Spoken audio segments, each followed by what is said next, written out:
K2T te raconte une nouvelle histoire. Quand j'étais petit, j'avais 12 ans. On était en avril, j'allais toujours les beaux jours dans un parc pour jouer avec mes potos. Il y avait de quoi s'amuser. Toboggan, terrain de basket, de foot. Et il y avait un pote qui s'appelait Tom. On l'appelait tous Tommy ce fou. Tommy était assez bizarre. Il était toujours sur ses gardes et il fallait toujours s'occuper de lui. Autrement, si tu parlais à quelqu'un d'autre ou même rigoler, il te faisait la gueule. Bref, il était chiant. Quand j'allais dans ce parc, on l'appelait la chapelle parce qu'il y avait une ancienne chapelle à l'époque. Et derrière, il y avait une forêt avec des vieux arbres qui faisaient flipper comme si la forêt avait brûlé. C'était juste des arbres avec un peu de feuilles, mais beaucoup de lianes. C'était genre une forêt amazonienne pour nous. On faisait Tarzan sur la liane, on se prenait pour des singes aussi avec ce Tommy. Bon, on n'allait jamais trop loin, peur de se perdre. Je l'ai jamais visité jusqu'au bout. En tout cas, j'ai passé ma jeunesse à la chapelle, c'était trop cool. Sauf que des fois, les soirs, vers 18h, 18h30, quand le soleil commençait à se coucher, on voyait toujours une ombre noire à droite dans la forêt. Il faisait encore assez jour pour la distinguer, mais je ne savais pas ce que c'était. Après, ça pouvait être n'importe quoi, un animal, quelqu'un qui se balade. Il y avait un parcours de santé, c'était normal de voir des gens entrer et sortir. Mais avec le temps, on voyait toujours cette ombre vers 16h. À la fin, je me retournais même plus dès qu'on quittait la chapelle avec Tommy. J'avais peur, on aurait dit qu'elle nous fixait, nous tendre un piège. Elle était toujours là pendant des semaines. J'en parlais à mes parents qui me disaient mais c'est rien, c'est vous les jeunes. Vous voyez des choses partout et vous inventez aussi. Personne me croyait. Il y avait que Tommy et moi qui la voyaient. Plus les jours passent et j'avais l'impression que cette ombre apparaissait de plus en plus près ou devenait de plus en plus grosse. On a décidé pendant quelques temps de pas y retourner. Des fois j'allais dans son jardin jouer avec lui et lui des fois il venait chez moi. Tout le mois d'avril passé, donc vers mi-mai, un week-end,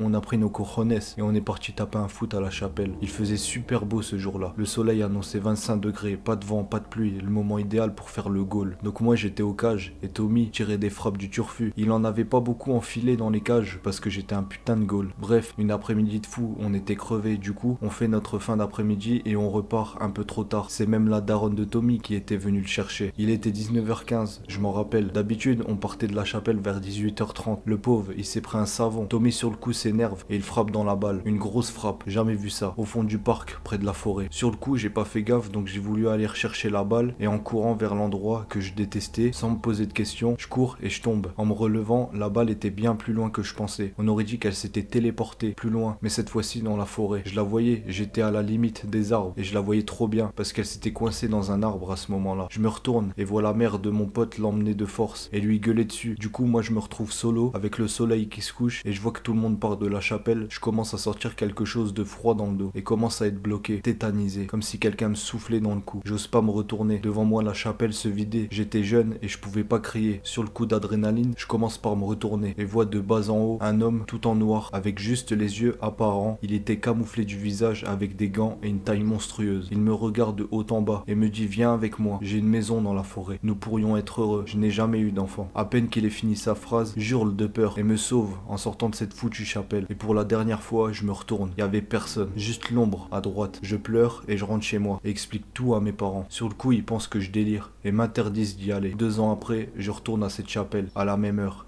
Et vous savez quoi? Le ballon est toujours coincé, crevé, dans l'arbre et il n'y a plus d'ombre. Délire, imagination, personne disparue ou paranormal? À vous de juger.